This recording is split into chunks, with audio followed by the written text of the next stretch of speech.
Profe, buenas noches. Buenas. Es que tengo una preguntita. El libro del grupo de Aristóteles, ¿cuál era? El libro del grupo de Aristóteles es La Política y son los libros 3, 6 y 7. Listo. Muchas gracias, profesor. Ni más faltaba. Lee los que son bien interesantes. Ese libro 7, El mito de la caverna, es lindísimo, muy interesante. Sí, es bueno. Bueno, entonces yo abro mi tarea. Esta vez estaba presentando yo, ¿cierto? Sí, sí, señor. Gracias. Ahí voy. Me avisan cuando estén viendo. Ya podemos ver. Listo. Entonces, mi frase de hoy dice, reconocer que otros piensan distinto es solo el comienzo de la democracia. Me parece que desde el punto de vista de la reflexión política es un tema muy interesante, pero tiene dos componentes. El primero es reconocer que otros piensan distinto, no querer imponerle las ideas a los otros, dejar que también se expresen, que manifiesten, que pongan en evidencia sus argumentos. Es mejor dialogar que pelear, aunque el diálogo implica como un enfrentamiento, pero hay enfrentamientos como el boxeo sujetos a reglas. Pero también dice que es solo el comienzo de la democracia. Porque no basta con reconocer que el otro piensa distinto, hay que aprender a escucharlo, a entender sus razones, a colocarse en la situación del otro, en la preocupación del otro, porque eso es lo que garantiza un diálogo, eso es toda la estructura de la teoría habermasiana de la acción comunicativa, la importancia de expresar nuestras ideas, de compartirlas, de construir en conjunto. No es fácil, muchas veces es más fácil hacerlo uno solo, pero eso pierde una visión distinta que además enriquece. Por eso me pareció bien interesante esta frase. Reconocer que otros piensan distinto es solo el comienzo de la democracia, pero es el comienzo. Muy bien. Vamos a pasar entonces, yo tenía la responsabilidad de mostrarles este famoso plan, ya está allá en su aula de clase, allá los pueden consultar, subí el del poder político, etcétera.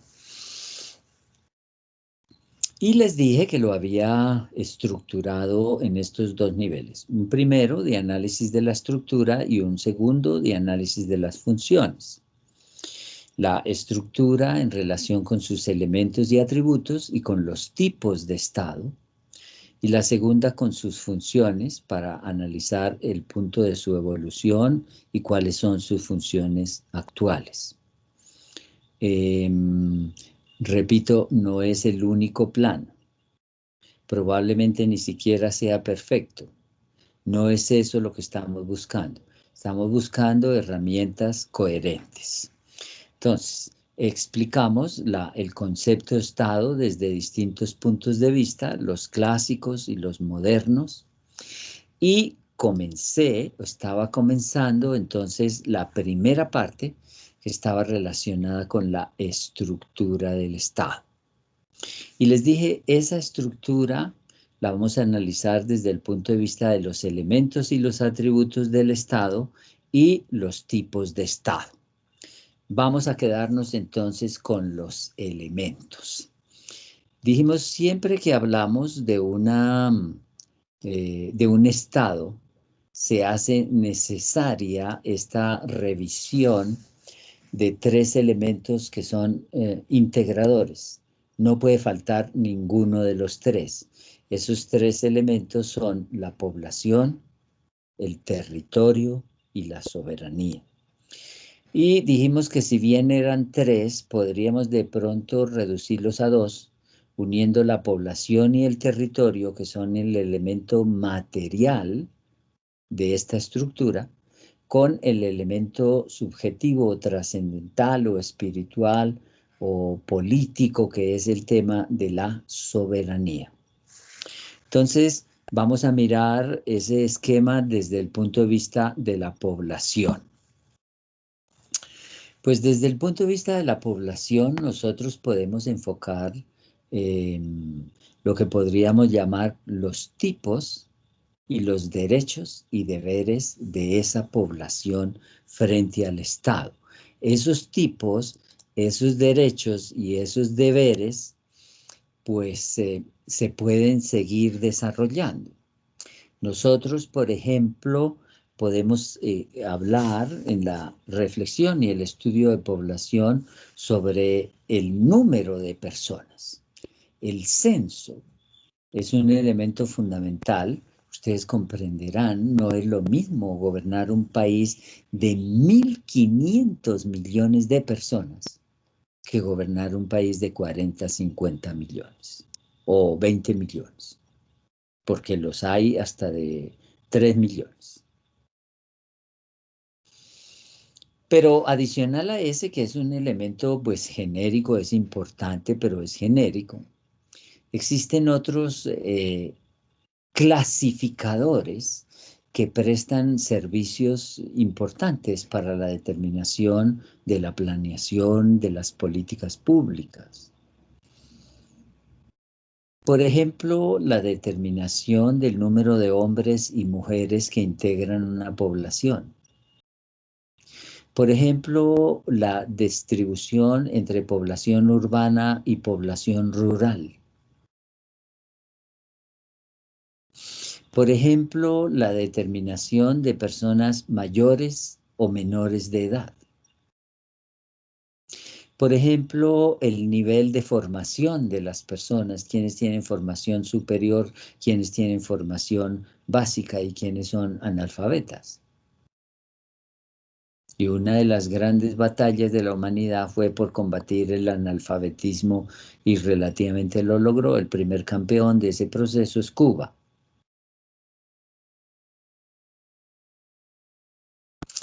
Pero también existe otro elemento clasificatorio importante que tendría que ver con lo que se llama la nacionalidad, o sea, la clasificación de la población en nacionales y extranjeros.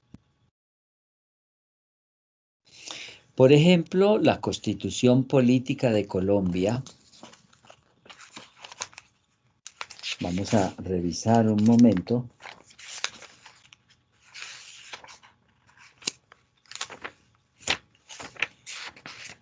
La Constitución Política en sus artículos,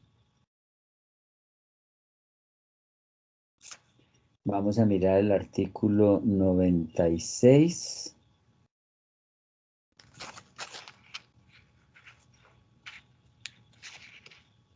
Dice, creo que es mejor el 44, miremoslo primero.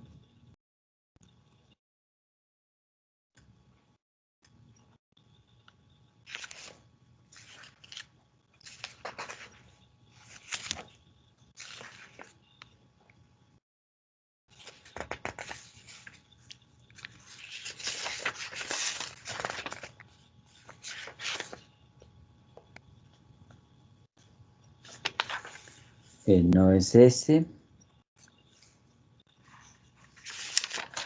Curioso porque tenemos aquí un artículo. Hola.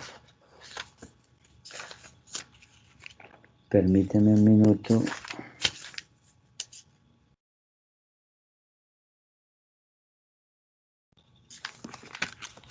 Creo que es el 70 entonces. Tampoco. Hola, pero qué curioso. En el otro curso lo tenía marcado, pero tuve que... Y yo no me sé los artículos de memoria. De todos modos, En el título tercero de la Constitución, que se llama de los habitantes y del territorio, el capítulo primero de la nacionalidad reformado, el artículo 96 dice: son nacionales colombianos. Primero, por nacimiento, y segundo, por adopción. ¿Ven el plan? Por nacimiento. A. Los naturales de Colombia que con una de dos condiciones: que el padre o la madre hayan sido naturales o nacionales colombianos, o que, siendo hijos de extranjeros, alguno de sus padres estuviere domiciliado en la República en el momento de su nacimiento. Y B, los hijos de padre o madre colombianos que hubieren nacido en tierra extranjera y luego se domiciliaren en territorio colombiano o registraren en una oficina consular de la República. Segundo, por adopción. ¿Quiénes? A. Los extranjeros que soliciten y obtengan carta de naturalización de acuerdo con la ley. B. Muy interesante este. B. Los latinoamericanos y del Caribe por nacimiento, domiciliados en Colombia, que con autorización del gobierno y de acuerdo con la ley y el principio de reciprocidad, que es muy importante en derecho internacional, pidan ser inscritos como colombianos ante la municipalidad donde se establecieren. Y C, los miembros de los pueblos indígenas que comparten territorios fronterizos con aplicación del principio de reciprocidad según los tratados públicos. Ningún colombiano por nacimiento podrá ser privado de su nacionalidad. La calidad de nacional colombiano no se pierde por el hecho de adquirir otra nacionalidad. Los nacionales por adopción no estarán obligados a renunciar a su nacionalidad de origen. Y observen este artículo muy interesante, el 97. Dice: el colombiano, aunque haya renunciado a la calidad de nacional, que actúe contra los intereses del país en guerra exterior contra Colombia, será juzgado y penado como traidor. Y el capítulo tercero, en su artículo 100, dice: los extranjeros disfrutarán en Colombia de los mismos derechos civiles que se conceden a los colombianos, derechos civiles. No obstante, la ley podrá, por razones de orden público, subordinar a condiciones especiales o negar el ejercicio de determinados derechos civiles a los extranjeros. Asimismo, los extranjeros gozarán en el territorio de la República de todas las garantías concedidas a los nacionales, salvo las limitaciones que establezcan la Constitución y la ley. Los derechos políticos se reservan a los nacionales, pero, ojo, pero la ley podrá conceder a los extranjeros residentes en Colombia el derecho al voto en las elecciones y consultas populares de carácter municipal o distrital.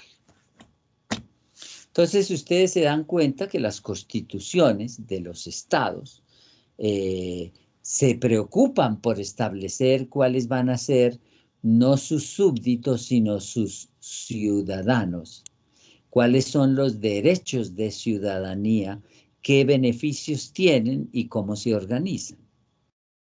Y como se dan cuenta, los criterios para clasificar estos sistemas poblacionales pues son diversos.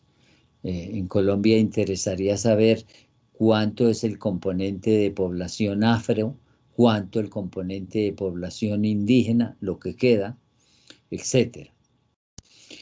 Un segundo aspecto de reflexión en la población está relacionado con los derechos y los deberes. Aquí quiero hacer dos observaciones, o tres. Primera, para reflexionar sobre los derechos desde el punto de vista histórico, y vamos a tener oportunidad de verlo en el desarrollo de las clases, normalmente se habla de generaciones de derechos.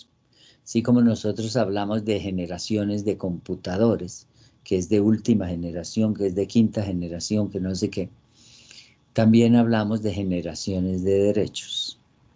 Técnicamente se conocen tres, pero se está ampliando a 4 y ustedes lo deben conocer seguramente. Derechos de primera generación están relacionados con los derechos individuales. Derechos de segunda generación que están relacionados con los derechos colectivos. Derechos de tercera generación que están relacionados con los derechos ambientales. Y ya se está hablando de derechos de cuarta generación, que son los que están relacionados con los temas de habeas data, con los temas informáticos, de la intimidad, de los derechos de autor, etc. Y eso significa que esos derechos van evolucionando, que se van reconociendo, pero que también se deben ir defendiendo. Porque ustedes saben, esas declaraciones son importantes, pero si no hay una efectividad, pues es lo que se llama letra muerta. Primera observación. Ustedes tendrán oportunidad, seguro a lo largo de su carrera, de analizar sobre estos derechos. Otra forma de clasificarlos es la que usa la Constitución política, derechos civiles y derechos políticos.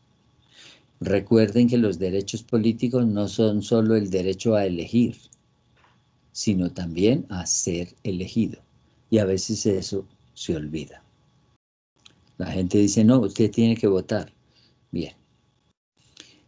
La tercera observación que quiero hacer y que me parece muy interesante, sobre todo para una reflexión del constitucionalismo futuro, es que esos derechos, voy a decirlo de una forma cínica, por lo frágil de la memoria, es mejor que queden escritos y claritos. Y por eso se hacen esas declaraciones, la Declaración de los Derechos del Hombre y del Ciudadano de 1788, me parece, la Revolución Inglesa, el Bill of Rights. Bill es la cuenta, the bill please. El Bill of Rights, que es la cuenta de derecho que le pasa el Parlamento al rey de Inglaterra, y dice, usted no respeta estas reglas. O los derechos del hombre y del ciudadano de la Revolución Francesa de 1789. Y existen, y lo quiero resaltar porque es bueno que ustedes lo reflexionen, las constituciones tienen esa preocupación por el reconocimiento de unos derechos que deben ser respetados, sobre todo por los poderes públicos. Entonces la Constitución nuestra tiene derecho a controvertir pruebas, a la cultura, a la educación, a la honra, a la igualdad, a la integridad personal, a la intimidad, a la justicia, a la libertad de comunicación, de conciencia, de empresa, a la libertad de escoger profesión u oficio, de expresión, de información, de migración, de opinión, libertad personal, religiosa, a la nacionalidad, a la personalidad jurídica, a la propiedad colectiva, a la salud, mejor dicho, como unos 70 derechos. No tengo nada contra eso, ojalá fueran más. Pero el dato que quiero resaltar y que me parece interesante es que la Constitución Política tiene esos 70 artículos de derechos y tiene un solo artículo de deberes. Como que nosotros lo que reclamamos son derechos, pero cuando nos hablan de deberes, nos hablan en chino. Y yo personalmente creo que las nuevas fronteras de la ciudadanía van a tener que ver en este mundo más con deberes que con derechos. Siempre que nosotros hablemos de un derecho, entendamos que su contraparte no es otro derecho, sino un deber.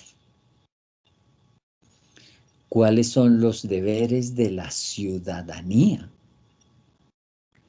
El deber de solidaridad, el deber de participación.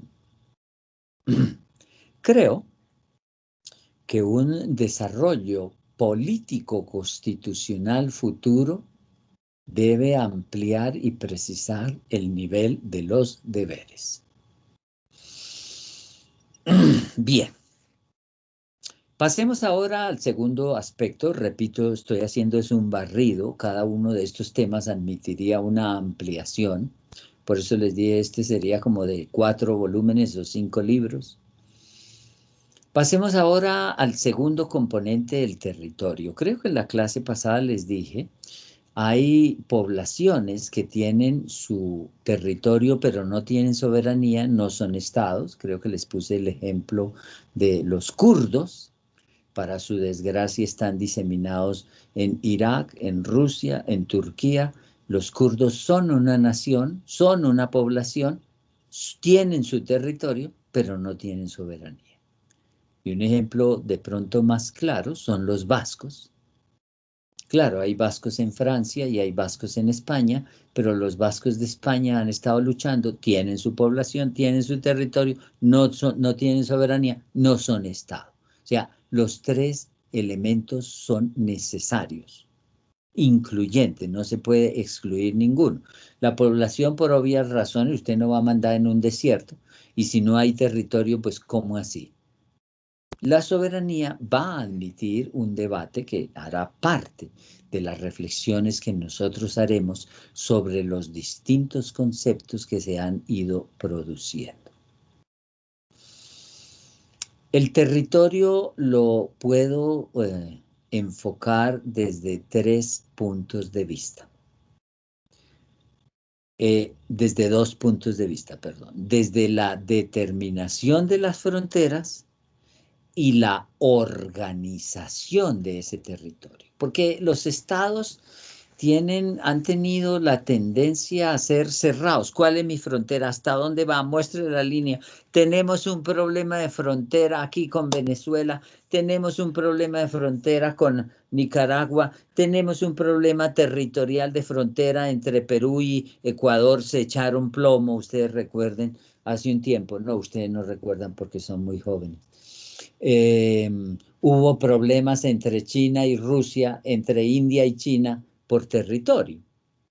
Y la historia estuvo marcada tradicionalmente en sus orígenes por la fijación de esas fronteras terrestres. Entonces, si nosotros vamos a mirar la estructura de esas fronteras, pues ustedes se van a dar cuenta que se clasifican 3, gústele o no al cucho, pero estamos en primero, segundo, tercer, cuarto nivel: terrestres, marítimas y aéreas. Y como les decía, la primera preocupación fue por las fronteras terrestres. Esas fronteras terrestres se determinan por diversos factores. Yo diría que la mayoría de las veces el mayor peso lo tienen los factores económicos más que los factores geográficos, Pero esos factores geográficos juegan un papel y esas fronteras pues tendrían una posibilidad de delimitación relativamente natural, pero también otra artificial. Un país que es una isla, Jamaica, pues el espacio de la isla es su espacio terrestre. Otros países, como nosotros, ustedes recuerdan, habrán observado la evolución del mapa de Colombia, pues han ido variando a lo largo del tiempo sus fronteras, ¿cierto? Vamos a ver si yo aquí rápidamente les muestro de pronto sí, les voy a mostrar primero uno que nos da tristeza, que en mi concepto es una de las grandes frustraciones históricas de la patria. Tenemos dos, una, la desintegración de la Gran Colombia y la otra, la pérdida de Panamá. Pero me dicen si lo están viendo.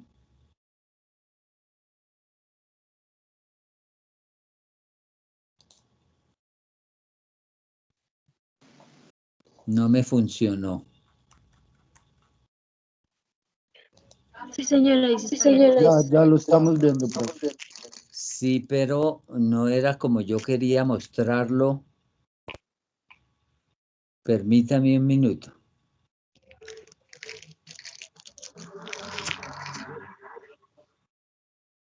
No. Entonces me voy a ir a otro.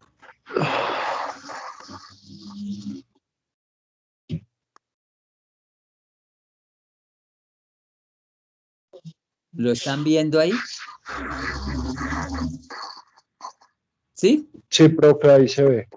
Pues ustedes se darán cuenta en ese mapa superior lo que era la Gran Colombia, que comprendía la Capitanía del Ecuador, la Capitanía de Venezuela, el Virreinato de la Nueva Granada e incluía el Istmo de Panamá. A lo que ha resultado después Colombia, y entonces voy a mostrarles otro, que es en algún momento lo que resultó de ese proceso. ¿Lo están viendo?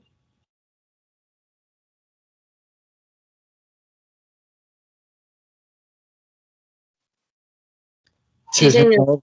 Y ustedes se dan cuenta que a lo que es nuestro mapa, particularmente en la zona de la Amazonía, pues sufrimos bastantes pérdidas notables.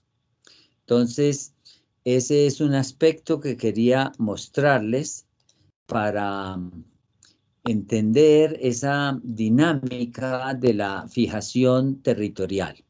Pero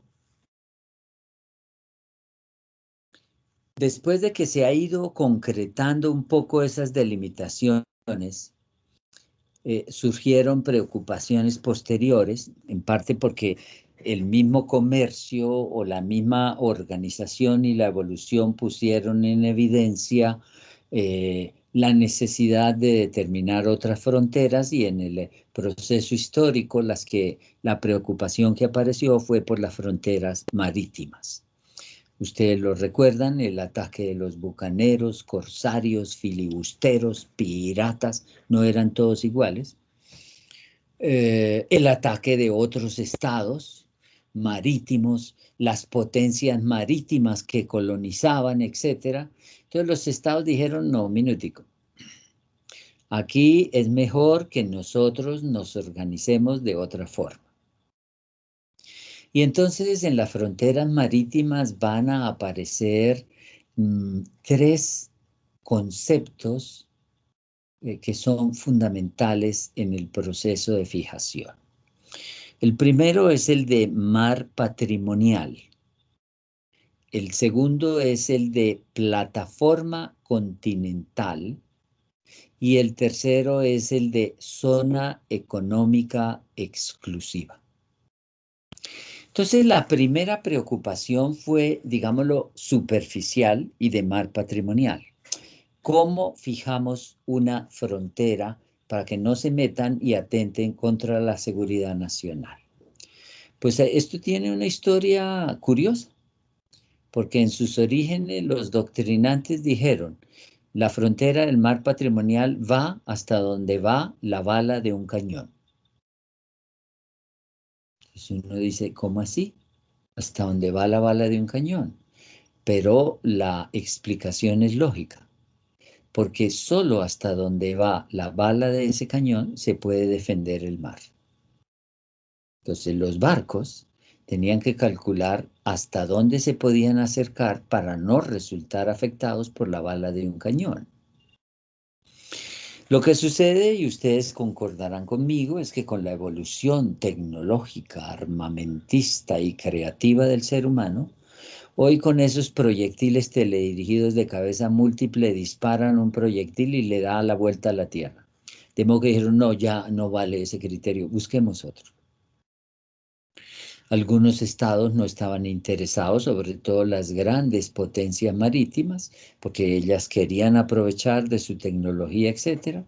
Los otros estados dijeron, no, eso es mejor que establezcamos una línea con unos criterios para el tránsito de flota mercante y el tránsito de naves militares y unos trámites especiales.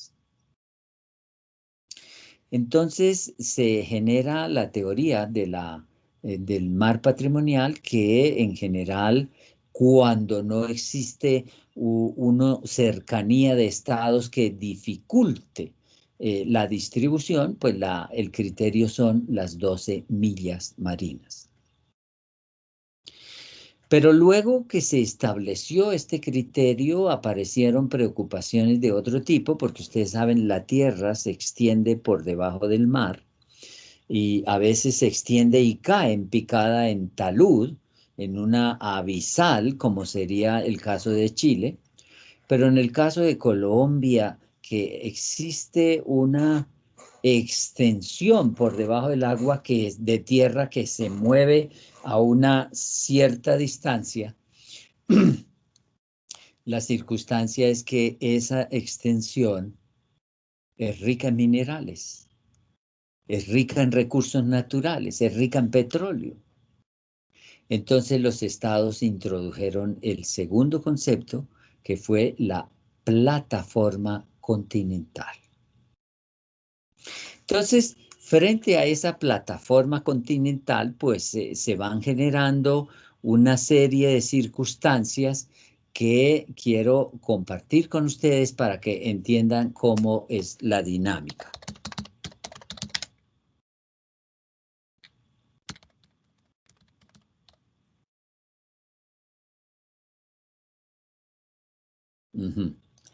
Vamos a ver si me funciona con este. Aquí nosotros podemos ver esquemáticamente. ¿Lo ven? Está cargando, maestro. Ya se ve. Listo. Entonces ustedes ven lo que se llamarían esos sedimentos que se extienden de la plataforma continental. Obvio, el azul es el mar. Y esos sedimentos pues van a determinar una posesión, una titularidad del Estado ribereño, lo cual significa que él y solo él, a menos que realice contratos, tiene la propiedad y el uso de esa plataforma continental. Después de la plataforma, pues sigue la llanura abisal y sigue las aguas internacionales, que son otro tema. Y además un tema complejo porque en algún momento se creyó que esas aguas internacionales eran de nadie, y como eran de nadie, entonces las grandes potencias estaban contaminando, botando productos nucleares tóxicos y tocó cambiar la doctrina. Dijeron, no, esta no es tierra de nadie, esto es de todos. Y si es de todos, a todos nos interesa. Por lo tanto, dejen de envenenar el mar. Ese no es el tema nuestro es el Estado, y el Estado entonces con su plataforma continental establece esa medida cuando, repito, hay un talud baja vertical, pues es muy difícil hablar de plataforma, no la hay, luego no la reclamo. Y luego aparece un tercer sistema. Y ese tercer sistema es lo que se llama la zona económica exclusiva. Entonces, permítame a ver si yo consigo otro esquema que nos permita entender esa dinámica. Por aquí tenía uno.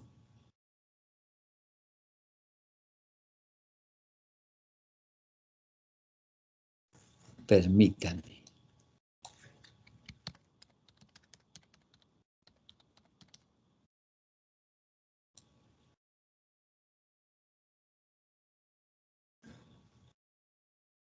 Creo que había visto un esquemita elemental que me facilitaba.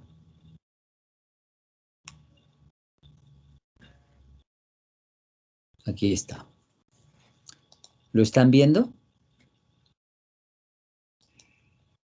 Sí, señor. Bien. Entonces, si ustedes miran, este es el esquema de la reclamación desde el punto de vista del mar, como espacio del Estado. Hay unas aguas interiores, obvio, porque entran dentro de los esquemas de reflexión, pero si ustedes se imaginan este espacio amarillo como una isla, si fuera de otro estado, pues plantearía problemas porque tendrían que buscar la media. O por ejemplo, imagínense que ahí donde dice aguas interiores es Nicaragua y donde dice línea de base es Costa Rica. Pues tendrían que dividirse el territorio de una forma distinta al parámetro general. Lo cierto es que, como les decía, el mar patrimonial son 12 millas. La plataforma continental depende de la estadística, pero tiene un límite, porque, por ejemplo, en el Mediterráneo, que no es un mar tan profundo, Italia puede reclamar una plataforma continental y dice, hasta aquí llegué, y sale, y ahí está Malta.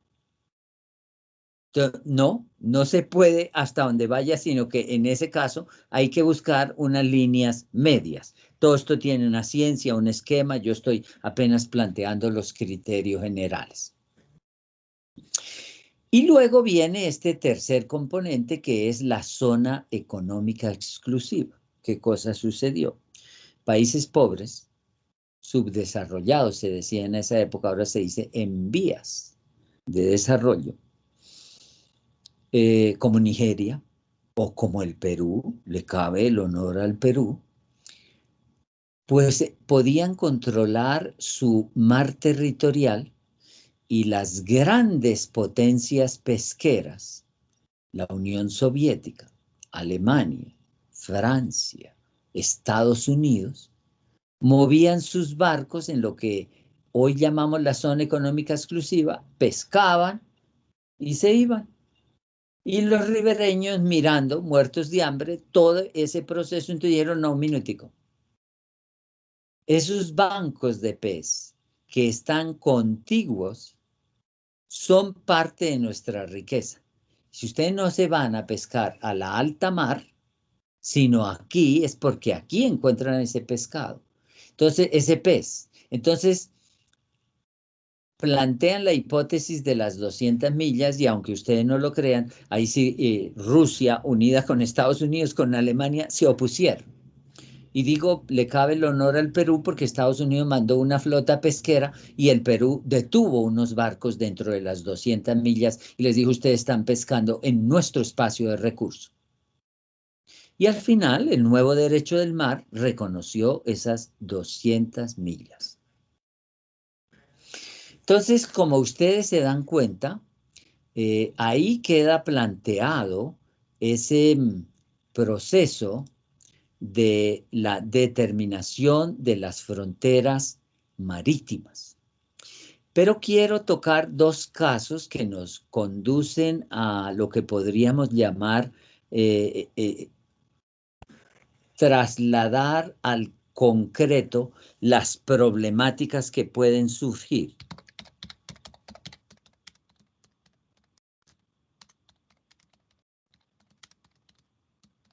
Vamos a ver si lo consigo.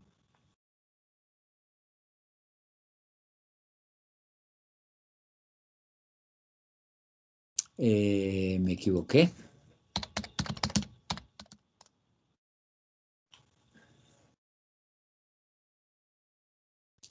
Y aquí tengo un mapita, tenía un mapita tan bonito. Muestre a ver.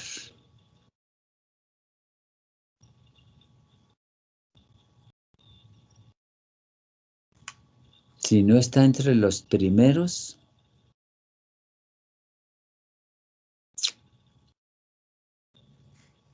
Vamos a mirar este. ¿Lo están viendo?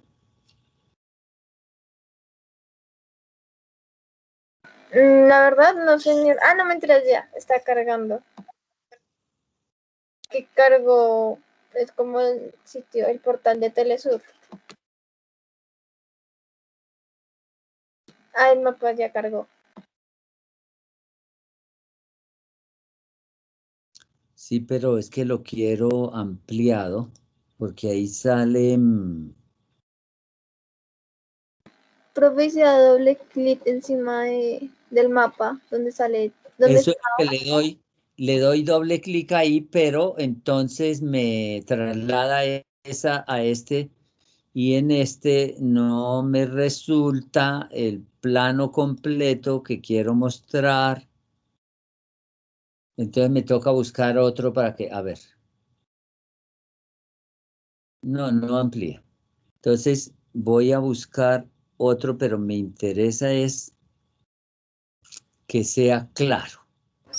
Vamos a ver si este me funciona. Profe, Sí, denle clic derecho y ahí debe haber una opción que diga imagen completa en pestaña aparte, algo así.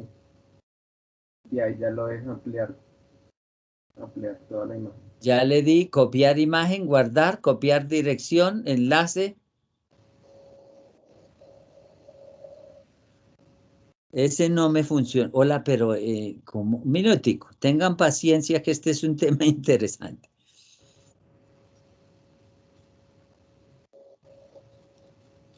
Profe, ¿no será la que dice abrir imagen en otra pestaña, no?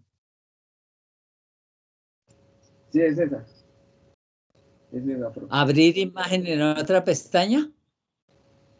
Abrir imagen en una pestaña nueva. Sí, ¿Esa? señor. Sí, señor. Pues no, señora. No, ok. Pero ¿por qué esta cosa? Minutico, porque este mapa yo ya lo había explorado. Creo que se lo abrió, profe, en la última pestaña. A ver, le doy clic derecho.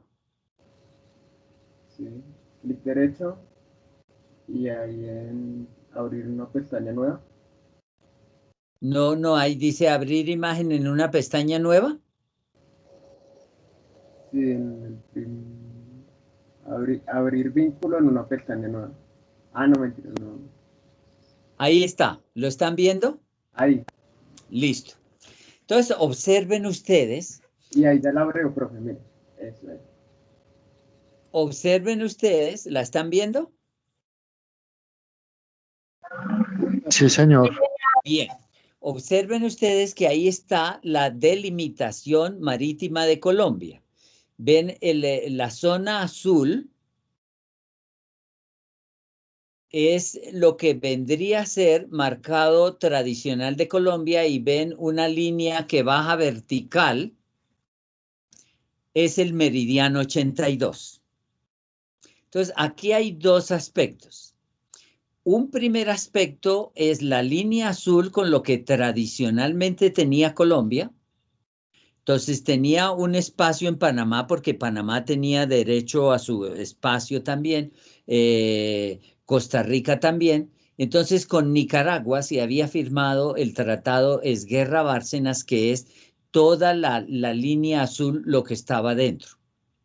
Y ese tratado, que quedó mal redactado, apréndanlo ustedes, por haber quedado mal redactado, perdimos.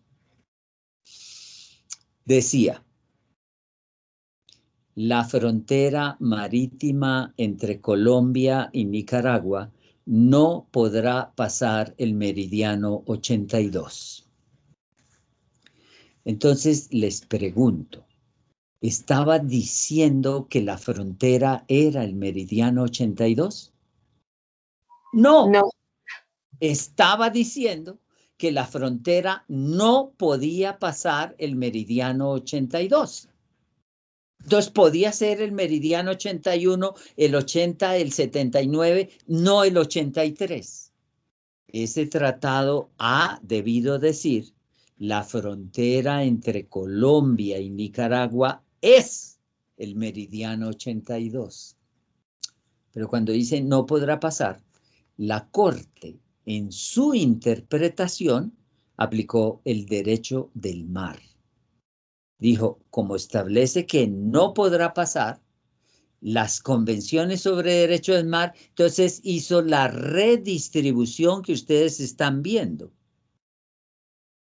Esa redistribución le dejó en azul a Colombia, en las islas y los cayos, un espacio de mar patrimonial, pero le restituyó a Nicaragua un espacio que el tratado no admitía.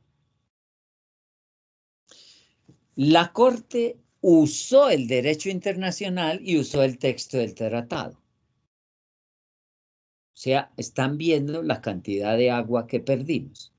Pero ¿cuál es, digamos, la característica de esta situación frente a la problemática con Colombia? Pues que nuestros investigadores y juristas y todo eso establecieron que la Constitución Política de Colombia, en relación con el territorio, dice que la modificación solo se podrá hacer mediante tratados aprobados por el Congreso de la República. Entonces, Colombia dijo, no me basta con el fallo de la Corte, tenemos que hacer un trámite para lograr que se firme un tratado y que se establezca esa frontera. Como ustedes ven, es una situación que ha dejado a Colombia muy mal parada. Bien, veamos la última en relación con este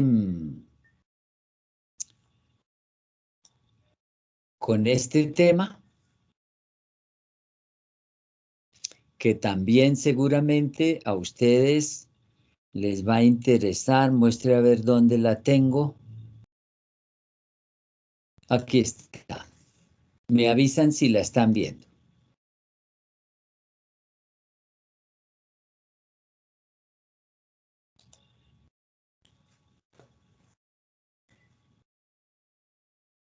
¿Ya la están viendo? Sí, señor. Bien. Sí, señor. Este es el segundo problema de frontera marítima, esta vez entre Colombia y Venezuela. Yo no me voy a detener en los distintos argumentos de reflexión, solo quiero mirar dos cosas. La línea verde, que es la propuesta colombiana, y esta línea punteada azul, que es la propuesta venezolana. En realidad Venezuela tiene dos propuestas, pero la segunda, bueno, es tan curiosa, la vamos a revisar. Comencemos. Ya este mapa tiene un elemento perdido. Una observación es que el gobierno de Pastrana, hijo, resolvió llevar el problema entre Colombia y Nicaragua a la Corte Internacional de Justicia. Mientras que Venezuela, antes y después, nunca admitió llevar el problema a la Corte Internacional de Justicia, sino que está pidiendo una solución política. ¿Qué es lo que sucede? Por ejemplo, con este mapa ya perdimos. Y ya perdimos porque dice Golfo de Venezuela. Y ese es uno de los argumentos del debate por parte de Colombia. Un argumento más o menos, digamos. Colombia dice, no, ese no se llama el Golfo de Venezuela porque eso no es de Venezuela.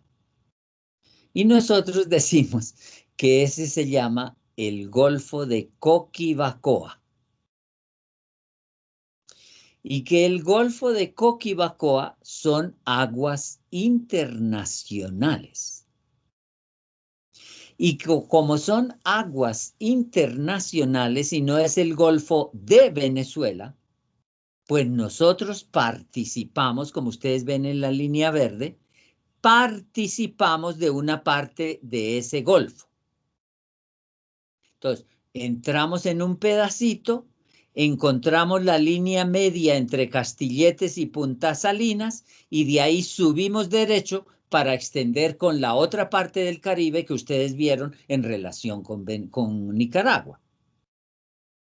Venezuela, por el contrario, dice, no señor, ese sí es el Golfo de Venezuela y es un mar interior. No son aguas internacionales, es un mar interior de Venezuela. Y entonces la frontera, esta línea roja que arranca aquí, digamos, desde este punto interno, se extiende en la prolongación y voltea la línea. Primer debate. Pero a ese debate se le agrega un insuceso lamentable. Arriba, en la parte media arriba, ustedes ven los monjes. Los monjes son unos peñascos que hay en alta mar. Allá realmente no van sino las aves. Ya saben ustedes a qué. Bueno, el guano es un valor, pero entonces pues no tiene un interés turístico como San Andrés o un interés militar, son unos peñascos. Bien, los estados publican sus mapas geográficos con sus fronteras. En algún momento de esta malhadada historia de Colombia llena de violencia y de guerra que no es capaz de ponerse de acuerdo para salir adelante, en una de esas guerras civiles, Colombia publicó el mapa e incluyó los monjes, como a mi modo de ver era entendible. Como existía de todos modos en toda la zona el conflicto para la determinación marítima, Venezuela protestó y dijo, ¿por qué Colombia está incluyendo en su mapa los monjes? Si esa es toda una zona en conflicto internacional. Y qué desgracia, a los Holguín les ha tocado, al primer Holguín este escándalo, y a la ministra Holguín el escándalo en Nicaragua. Es como una familia maldita. Pero bueno, el ministro Holguín cometió la inmensa brutalidad de mandar una nota diplomática a Venezuela con el temor de que el partido de oposición en Colombia se uniera a Venezuela. Entonces, para evitar ese problema, le mandó la nota diplomática a Venezuela y le dijo a Venezuela, sí señor, no tiene ningún problema, los monjes son de ustedes.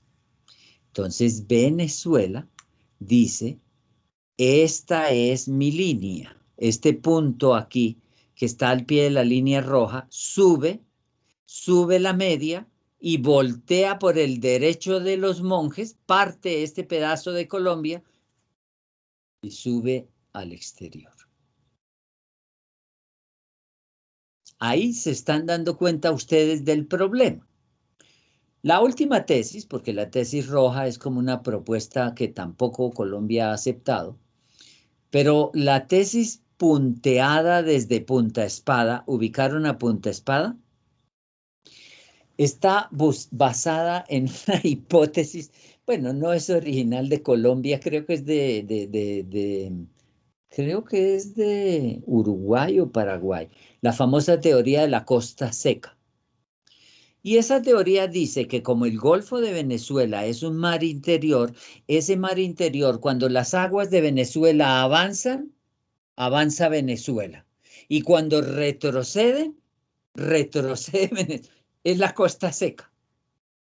Y que entonces todo ese territorio, desde Castilletes hasta Punta Espada, la tierra es de Colombia, pero es una costa seca porque el agua es agua de Venezuela. Y por lo tanto, de ahí para arriba, incluyendo los monjes, sería territorio de Venezuela. Ya, esa es la tesis más aventurera, más curiosa, pero la han esgrimido. Las dos tesis más importantes, como ven, es la tesis colombiana aquí, de la línea verde, y la tesis de la línea punteada venezolana que están generando esos problemas. Bien. Entonces, como ustedes se dan cuenta, esos son unos aspectos importantes en la determinación de ese territorio. Unida a esa circunstancia, pues después, un día, viene un dirigible, un Zeppelin, o viene un avión y nos bota una bomba. La evolución tecnológica, a veces los aviones no piden permiso, unos aviones de los Estados Unidos de América le botaron a la población civil en una masacre impresionante, hubo muertos civiles en Hiroshima y Nagasaki. Pero con anterioridad, pues la evolución aérea dijeron, no, un minutico, ahora nos toca fijar las fronteras aéreas. Y entonces, así como en las fronteras marítimas se estableció un criterio inicial que era la bala de un cañón, en las fronteras aéreas también, en sus orígenes para la fijación, hay unos casos que muestran lo curiosa que es la humanidad. Dijeron, ¿qué altura tiene el aire como propiedad de ese estado, como patrimonio? Y los franceses tan chauvinistas dijeron hasta la altura de la Torre Eiffel, porque eso era lo más alto que había. Pero claro, la evolución tecnológica, etcétera, dijeron no, eso es muy bajito y los aviones pueden volar más altos. Se convirtió en un problema de prueba y la prueba requería que la fotografía mostrara el avión de otra bandera cruzando por el espacio aéreo del estado perjudicado. Tampoco esta estrategia funcionó y finalmente se optó por un criterio en el que sube como una especie de cono. El espacio aéreo no tiene delimitación. Comienza en la Tierra, sube, asciende, asciende, asciende, hasta los cuerpos celestes. Pero se produjo un problema adicional, en el cual Colombia entró en el baile. Y ese problema, que ustedes seguramente habrán oído hablar, se llama la órbita geoestacionaria. Y es que sucede que por la estructura, el giro de la Tierra, su proceso de giro y su proceso de rotación y traslación, pues no en todo sitio se pueden colocar satélites. Los satélites que se colocan en la línea ecuatorial tienen mayores ventajas para la observación del planeta que uno que se coloque en la Ártica o la Antártica, porque solo va a mirar la copa, el cono arriba.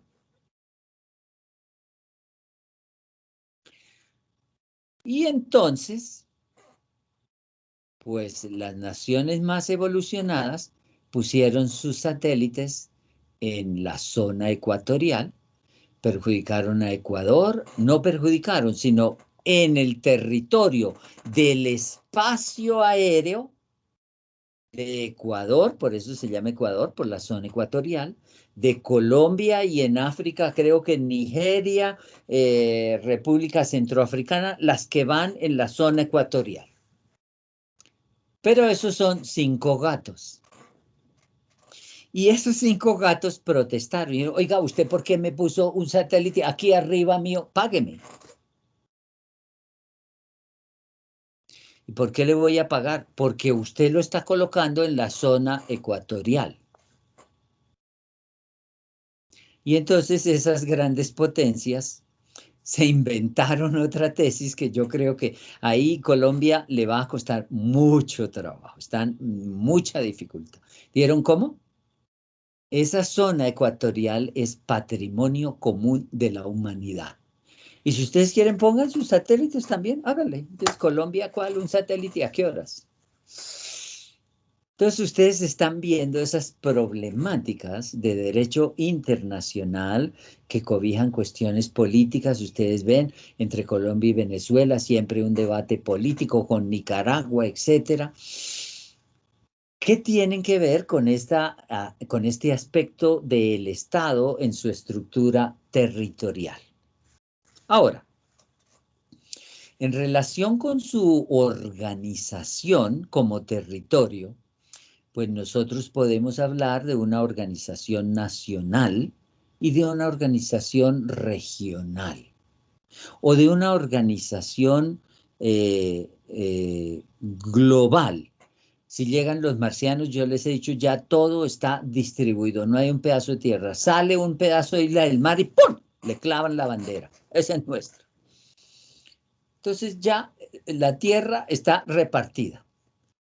Hay algunas fronteras que son geográficamente válidas, un río, el río Arauca, el río, un río, unas montañas podrían eventualmente determinar fronteras, pero en otros casos son unas fronteras arcifinias, artificiales. Por ejemplo, les he dicho, la línea Apaporis, Tabatinga, de Colombia con Brasil, que baja derecho hasta Leticia. Eso no es que hay una hilera de árboles o que hay un río que baja derechitico, no. Eso es una decisión que dicen, este pedazo no lo vamos a repartir así, colocan el teodolito, cuadran los mojones y va derecho. Si ustedes recuerdan, por ejemplo, la Organización de los Estados Unidos de América, pues mucha organización de ese territorio pues está determinada por unas líneas que son artificiales. Miremos un minutico. Espere porque esto se trabó.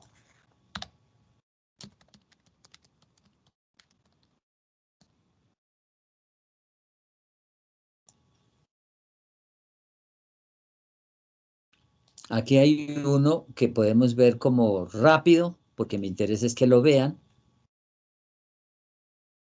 ¿Lo están viendo?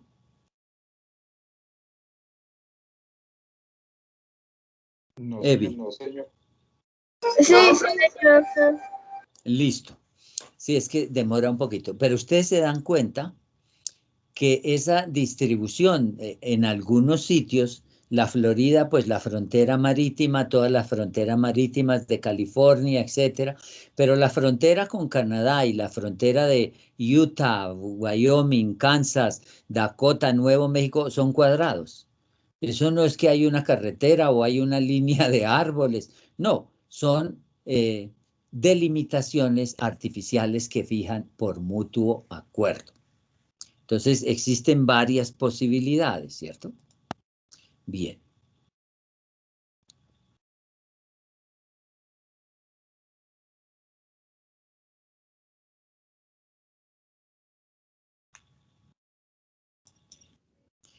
Entonces, también esos estados en su organización interna pueden estructurar sus territorios de distinta manera. Pueden ser estados unitarios o pueden ser estados federales. Estados unitarios como Colombia, que tiene una estructura unificada con una ramificación de categoría inferior, un departamento, una región, una provincia, un cantón, etcétera. Y hay otros estados que son federales. Venezuela es un estado federal.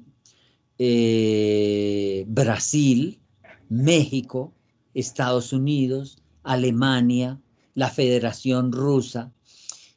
Pero las federaciones tienen distinta categoría, tiene mucha mayor trascendencia como criterio federativo Alemania, sus Länder reclaman sus derechos y los defienden. Incluso en algún momento dijeron que la asociación con la Unión Europea no valía para Alemania porque se tendrían que haber consultado los Länder, los estados de Alemania. El sistema federal de Estados Unidos es distinto al de Venezuela, que es más formal y menos real. Colombia es un estado unitario, pero fue federación en su momento, nos fue mal.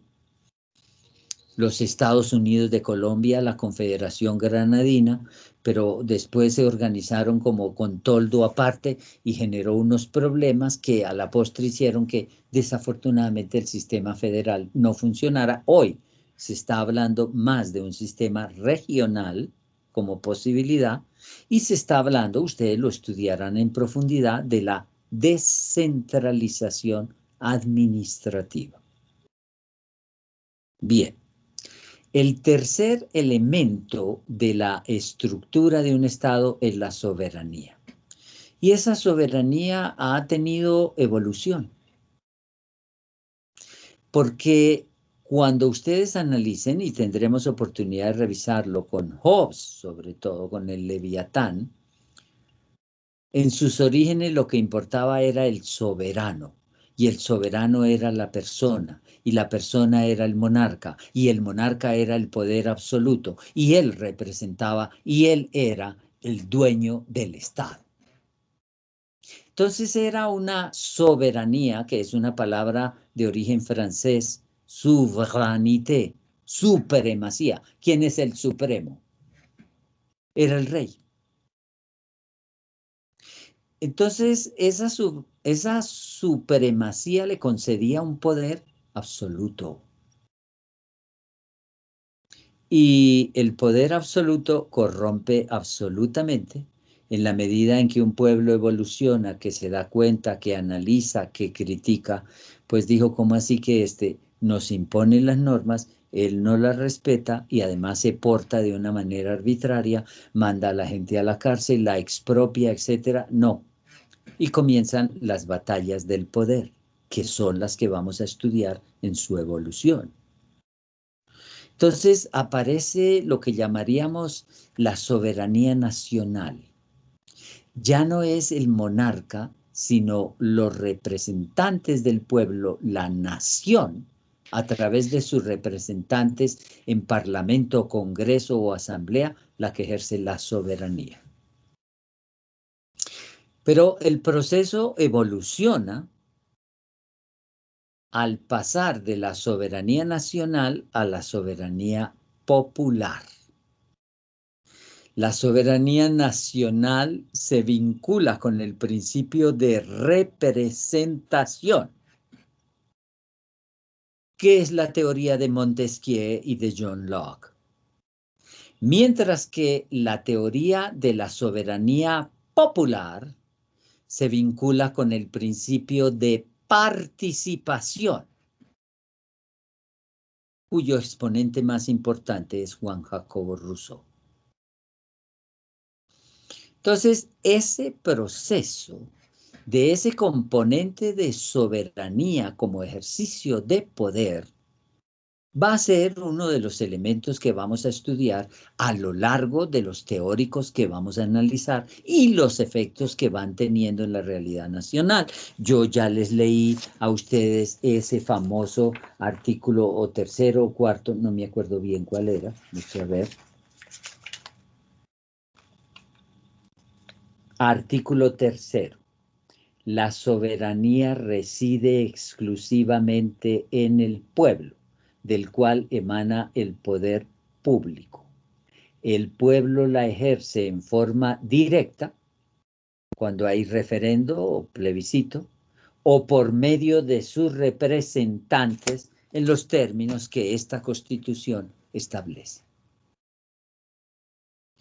Bien, desde ese punto de vista, podemos también hablar de la clasificación de esa soberanía. Y hoy se habla de una soberanía popular y una soberanía nacional. Pero quiero decirles que el mismo concepto de soberanía ha sufrido una evolución tal que en su origen el criterio de soberanía como independencia y autonomía absoluta hizo crisis. Porque cuando se comparan los estados, esa teoría del estado autárquico, autosuficiente que planteara Aristóteles, hoy es imposible. Así como les he dicho que el ser humano aislado no existe porque somos seres de relación, asimismo, un estado que se autoabastece. Albania intentó por mucho tiempo, no lo logró, se quedó atrasada. Hoy entramos a Albania después de tantos años de aislamiento, tiene atraso en medicina, atraso en tecnología, atraso en educación. No, los estados también son seres de relación. Y entonces se ha notado que esa soberanía es relativa. Que hay unos elementos como por ejemplo la facultad de hacer las leyes que pueden generar ese criterio de autonomía, aunque es relativa. Porque ustedes oyen, no, que Colombia consultó el Fondo Monetario Internacional o el Banco Mundial y le dijeron, sí, le prestamos la plata, pero eso sí, usted tiene que hacer esta reforma y esto. Entonces la gente sale y grita, violando la soberanía nacional.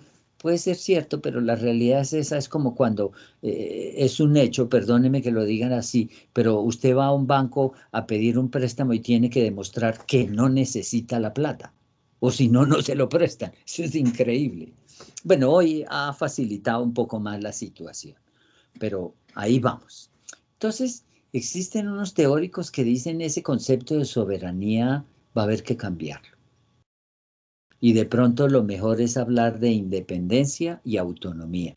Pero independencia absoluta, incluso hay un texto muy audaz que se llama Estado sin soberanía. Complejo. Lo que sucede es que, como ustedes están viendo, el mundo moderno está generando alianzas y el protomodelo es la Unión Europea. Entonces, los conceptos claves de soberanía en esos estados hicieron crisis. Hay una moneda común y la moneda era un atributo de soberanía. Hay unas leyes comunes y la ley era un atributo de soberanía. Hay un parlamento común y hay una corte de justicia común en Estrasburgo. Aquí en América Latina tenemos el Pacto Andino, pero ese pacto, ¡ay! Una copia ahí, Venezuela se retiró, ahora va a ver si puede entrar y, bueno, también existe la Unión Africana, pero tienen dificultades. Entonces ya les expliqué, la soberanía popular tiene que ver con el ejercicio político, mientras que hoy se interpreta la soberanía nacional con la responsabilidad de la defensa de las fronteras y el compromiso de las Fuerzas Armadas de la República por defender esa soberanía nacional. Que también ha planteado problemas, porque ustedes recuerden, no sé si recuerdan, pero Colombia ya cruzó la frontera con Ecuador echándole ploma a los guerrilleros y Ecuador protestó, ¿cierto? Bien, entonces como ustedes se dan cuenta, esas son características de una estructura compleja que va a generar la admiración de Hegel y la crítica de Marx, porque dice todo esto, toda esta estructura, esta complejidad solo tiene un cierto interés. Ahora vamos a mirar los atributos. Ya vimos los elementos, ahora vamos a mirar los atributos de la estructura del Estado y básicamente son tres. Primero, que todo Estado presenta una nómina de funcionarios estables y jerarquizados. presidente, ministros, gobernadores, lo que sea. En todo estado usted encuentra una jerarquía de funcionarios que Weber analizaría bajo un criterio un poquito, trata de salvar la situación con lo que se llama la burocracia. Bureau es una palabra de origen francés que quiere decir escritorio, el gobierno desde los escritorios. También tiene como atributo del Estado los monopolios. Hay un monopolio fiscal, la imposición de los impuestos, el manejo fiscal del Estado, y hay un monopolio de la fuerza. Porque, como les dije en su momento, el Estado ejerce coerción para obligar al cumplimiento de las leyes. Tiene ese monopolio. Y el Estado también tiene el atributo de un ejército permanente. Creo que, y no sé si hoy lo mantiene, pero el único o de los únicos estados del mundo que no tiene ejército es Costa Rica. Pero Costa Rica tiene policía. Bien, pero la expectativa es que ese ejército permanente, como dicen las constituciones de los estados, que tiene la obligación de defender la integridad territorial, etcétera, cumpla con su función. Desgraciadamente, en algunas circunstancias no cumplen.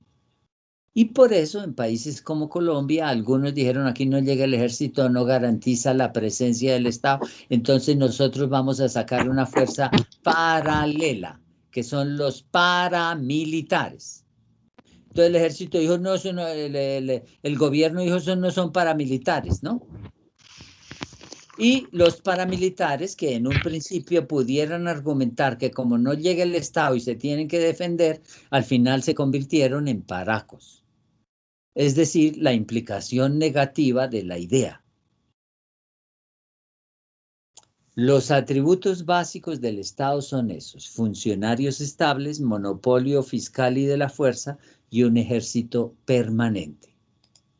Ahora vamos a ver los tipos de Estado.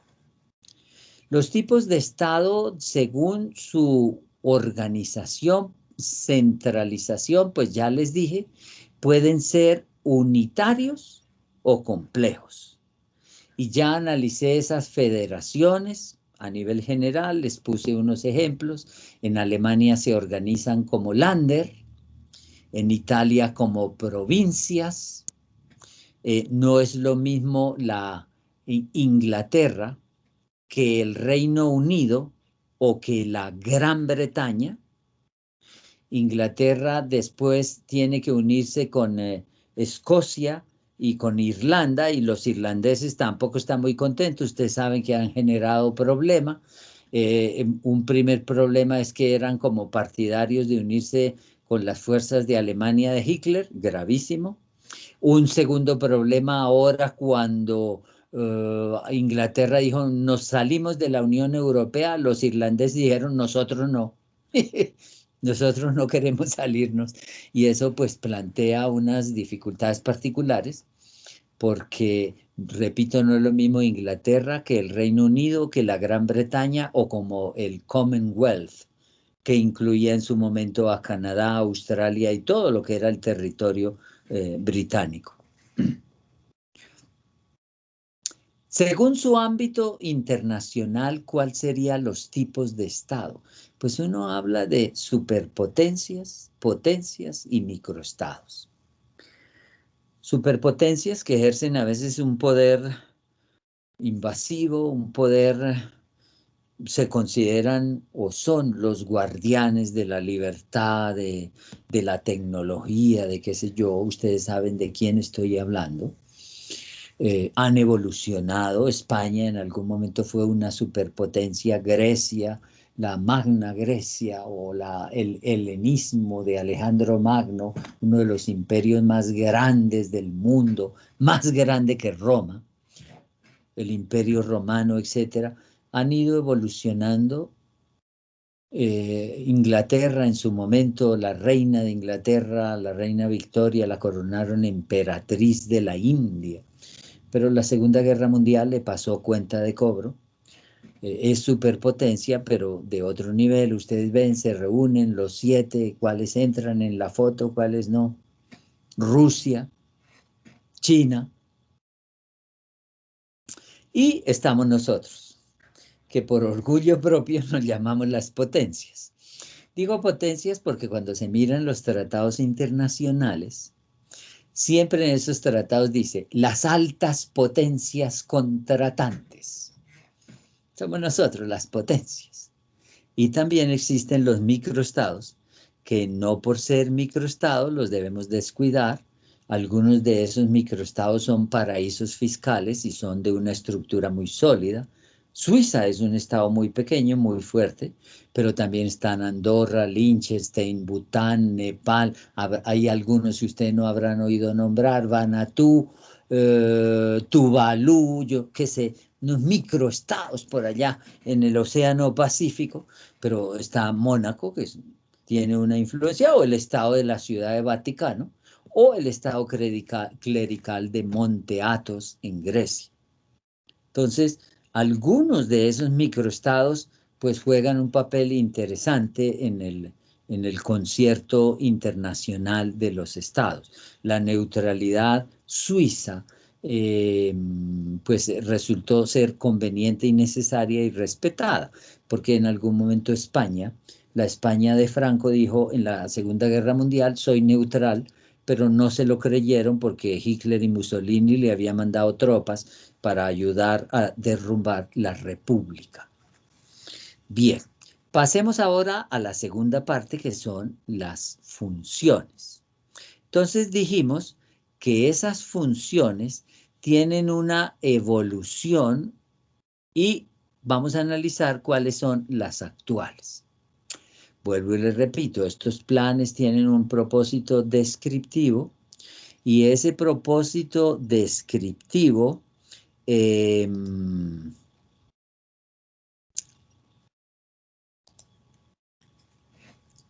admite otro tipo de presentación.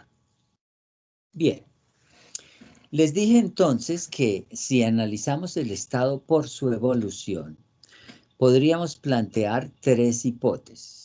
Una, la del estado poder, poder místico, poder absoluto, poder incluso arbitrario, y al que poco a poco la evolución, la formación, el análisis, la crítica, la lucha, la oposición, van a determinar la aparición del concepto de Estado de Derecho. Y luego ese mismo concepto que resultó un poco limitado por ser formalista, se le echó de menos algo de contenido y se pasó al estado social de derecho. Es una evolución política, es una evolución económica, es una evolución cultural. No es tanto una evolución territorial, esa se mueve en otro aspecto. Entonces, el primer estado, ya nosotros analizamos que primero fue la sociedad, y que esa sociedad primero fue el clan, la tribu, la fratria, y esas se fueron organizando y fueron generando ese estado.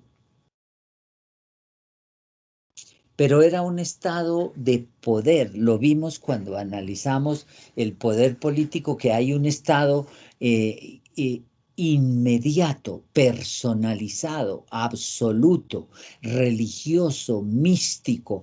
Ese es pariente de Dios, primo hermano, habla con Dios, arrodíllese, ese es sagrado. Pero es arbitrario, pero es abusivo.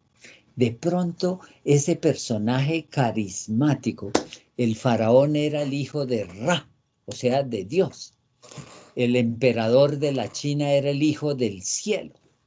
El patesi de las ciudades de Mesopotamia era el sumo sacerdote y era más importante su rol como sacerdote que como jefe de Estado.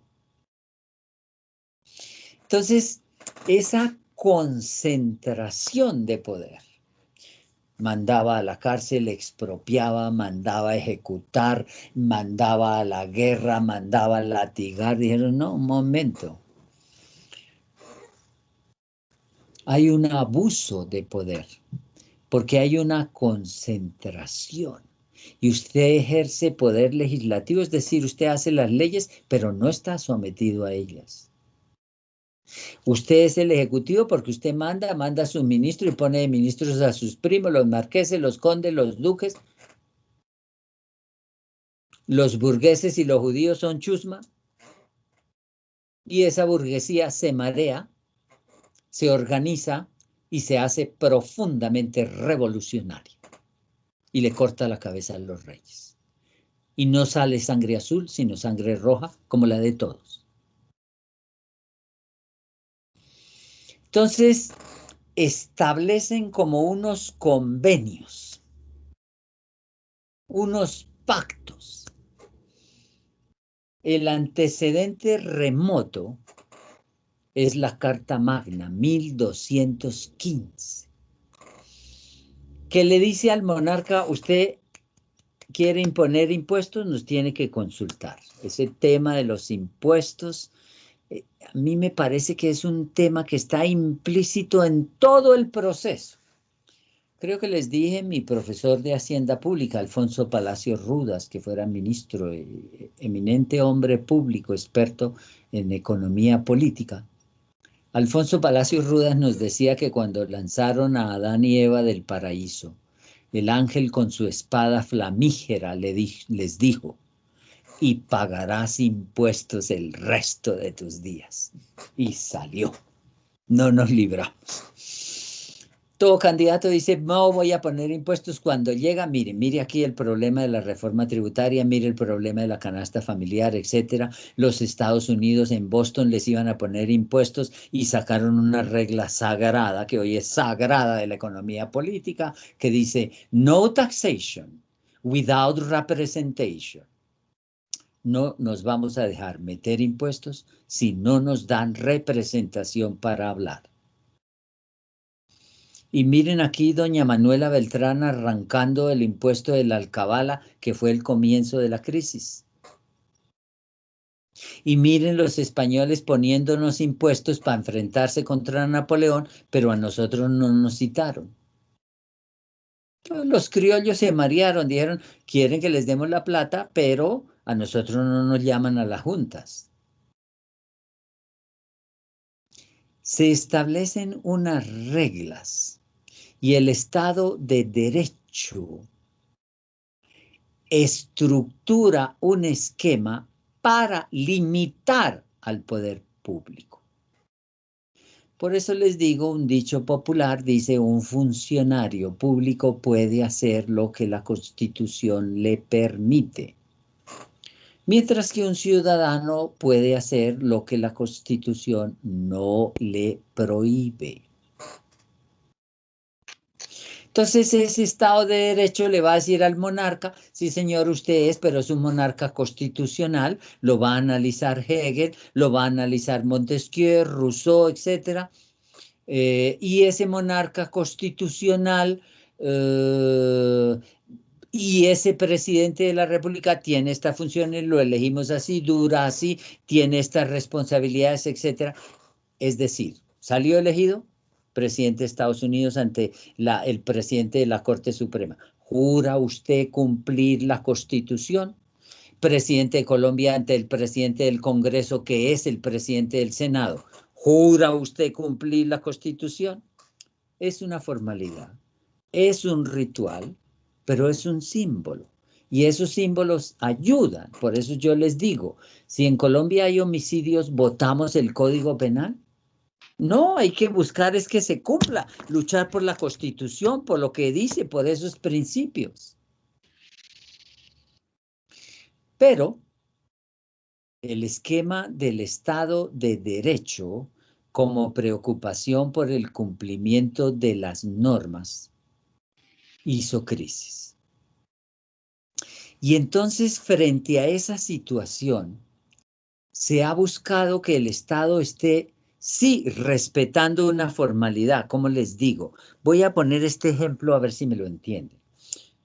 Usted entra a un partido como jugador y entonces usted debe respetar las reglas, no escupir al otro, no coger a patadas a los pájaros, no sé qué, esto y ta.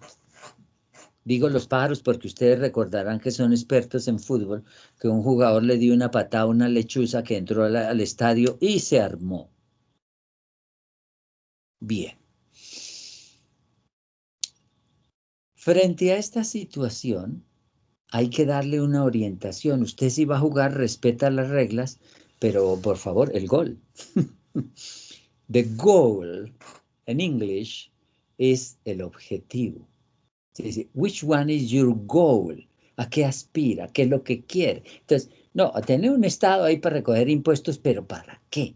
Por eso es que ustedes van a ver cómo aparece la obligación del Plan Nacional de Desarrollo. Eso es una conquista moderna. Señor presidente de la República, dentro de los 6 meses siguientes a su posesión, usted tiene la obligación de presentar su Plan Nacional de Desarrollo. Que lo cumpla, pero bueno, a ver, ¿qué es lo que usted quiere? Muchos de nosotros tenemos sueños que se quedan en sueños. ¿Y cuál es? ¿Qué es lo que dice esa Constitución en relación con los fines del Estado? Mire. El artículo primero de los principios fundamentales y el artículo segundo dice, son fines esenciales del Estado. Y eso ustedes lo deben aprender, sobre todo cuando se afilian a la tesis de que el Estado está al servicio del ciudadano y no el ciudadano al servicio del Estado, porque el ciudadano creó el Estado y lo creó para estar mejor, para que le ayude en vías, en comercio, en educación, no para que el Estado le saque los impuestos. ¿Hay que tributar? Sí. ¿Pero para qué? Servir a la comunidad. Es una transcripción textual de la Constitución. Promover la prosperidad general. Garantizar la efectividad de los principios, derechos y deberes consagrados en la Constitución. Facilitar la participación de todos en las decisiones que los afectan y en la vida económica, política, administrativa y cultural de la nación. Defender la independencia nacional y mantener la integridad territorial.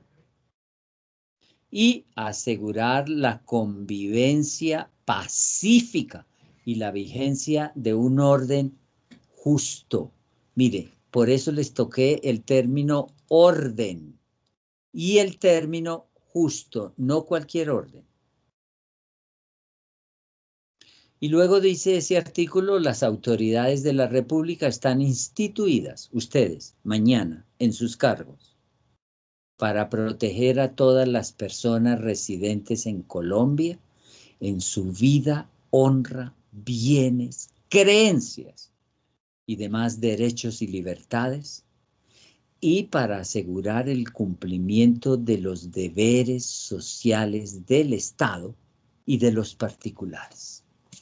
Entonces, bajo ese punto de vista, el artículo primero de la Constitución Política dice, Colombia es un Estado social de derecho, con criterio de democracia participativa y pluralista, fundada en el respeto de la dignidad humana, en el trabajo y la solidaridad de las personas y la prevalencia del interés general. Entonces, desde el punto de vista del esquema, de la estructura, del concepto, pues la Constitución de Colombia sirvió de modelo para muchas constituciones de América Latina, pero creo que se los he dicho con mucho dolor, del dicho al hecho hay trecho, pero hay que luchar. Ese es el reto, esa es la tarea. Y si no nos convence, pues hay que proponer una reforma constitucional y entonces proponer una monarquía. Y lo digo como cierre y como chiste porque, aunque ustedes no lo crean, hace como unos 15 años, Brasil abrió un plebiscito y dijo, a ver, ¿qué forma de gobierno queremos? ¿Republicana, parlamentaria o monárquica? Consultemos. Como ustedes podrán darse cuenta, en Brasil ganó la forma presidencial. Pero muchachos, 10 millones de personas votaron en Brasil por la forma monárquica. La Casa de Braganza tuvo ganas de volver. Bien, pero es para que se den cuenta esas dinámicas. Un caso de monarquía que gira a un lado y otro que a mí siempre me ha parecido muy interesante es la monarquía que montó en Camboya el príncipe Nomorodom Sihanouk. Con tal de salvar el trono se hizo amigo hasta de Mao Zedong. Y después el grupo Khmer Rojo hizo la masacre más impresionante y los pobres miembros del Estado dijeron no, que vuelva el príncipe Khmer, el príncipe Nomorodom Sihanouk volvió y actualmente es otra vez Camboya una monarquía. Bien. Vamos a mirar ahora cuáles son las funciones actuales principales y de control, pero a manera de conclusión. Porque ese va a ser el objeto de su estudio general. Las funciones principales, conocidas, tradicionales, que no han sido siempre estas, y que además cuando Montesquieu dice ese poder unificado que nos aplasta, la mejor estrategia es dividirlo. La retomaría después Napoleón. Divide. Dijo, lo vamos a dividir en poder legislativo, poder ejecutivo y poder judicial, y un poder controla al otro, el legislativo controla al ejecutivo, el ejecutivo controla al legislativo, el judicial controla el legislativo. Es lo que tenemos hoy. Es lo que los norteamericanos llaman el sistema de checks and balances. Chequeos y balanceos. Dice el capítulo primero de la estructura del Estado, artículo 13, son ramas del poder público, la legislativa, la ejecutiva y la judicial. Además de los órganos que las integran, existen otros autónomos e independientes para el cumplimiento de las demás funciones del Estado. Y dice el artículo 114, corresponde al Congreso de la República reformar la Constitución, hacer las leyes y ejercer control político sobre el gobierno y la administración. Y dice el artículo 115, el presidente de la República es jefe de Estado, jefe de gobierno y suprema autoridad administrativa, y ahí le faltó una porque además es comandante en jefe de las Fuerzas Armadas, ¿cierto? Y el artículo 116 habla de la administración de justicia. Entonces, esos serán los temas que vamos a analizar. ¿Quién hace las leyes? ¿A quién obligan las leyes? ¿Quién manda? ¿Cuánto tiempo manda? ¿Y cuáles son las facultades judiciales que son claves para la garantía de los derechos de los ciudadanos? Pero también dentro de esas funciones han aparecido unas nuevas que son las que nosotros conocemos como funciones de control. Esas funciones controlan, por ejemplo, la Procuraduría, ustedes lo saben, es la que se encarga de controlarlos a ustedes. Leamos para que quede clarísimo el artículo, ya voy terminando, un poquito de paciencia, Procu.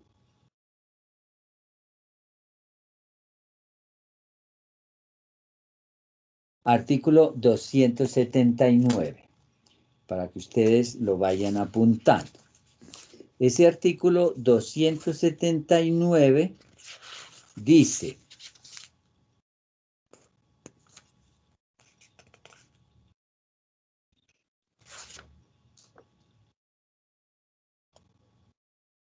No, es el artículo 277. El Procurador General de la Nación, que en realidad quiere decir el Abogado General de la Nación, eso es lo que quiere decir procurador, tendrá a su cargo vigilar el cumplimiento de la Constitución, proteger los derechos humanos, defender los intereses de la sociedad, defender los intereses colectivos, especialmente del ambiente. Quinto, velar por el ejercicio diligente y eficiente de las funciones administrativas. Y el artículo sexto, ejercer vigilancia superior de la conducta oficial de quienes desempeñen funciones públicas.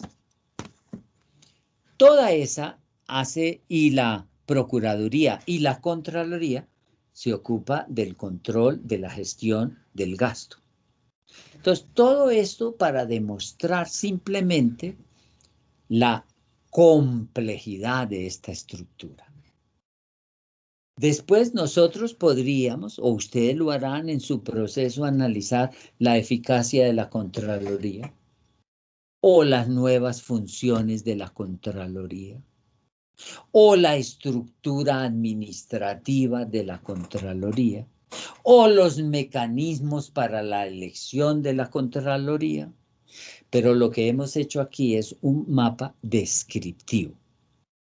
Y ese mapa apenas ha hecho descripción. Por eso les digo, en la medida en que uno conoce, ya puede criticar.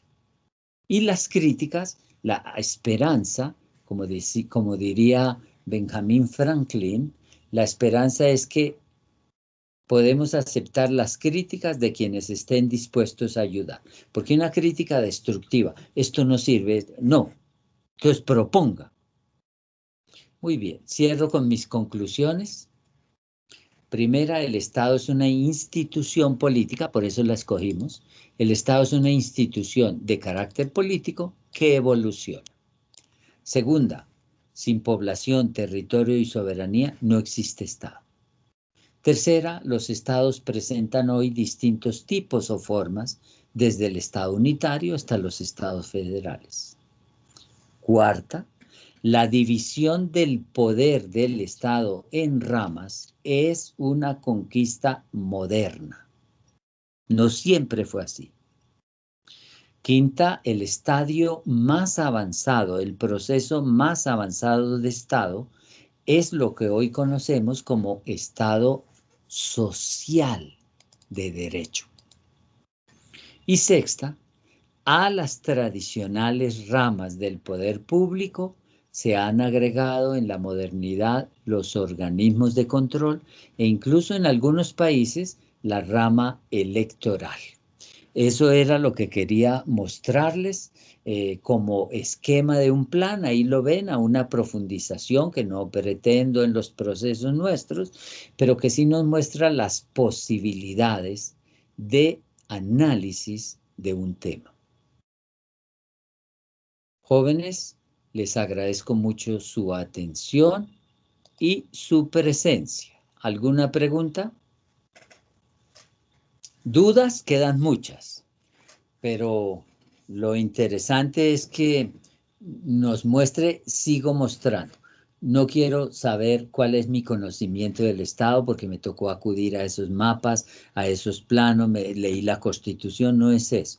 Es mostrar la utilidad de un mapa conceptual. Los escucho, si acaso. Profe, una pregunta, ¿va a dejar algún mapa conceptual como trabajo o nada? Esa es una buena pregunta. En la próxima clase, me mandan por favor un mapa conceptual sobre este tema. Los partidos políticos.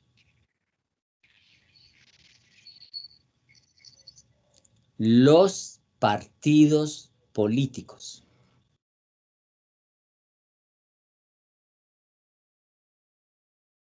¿Listos?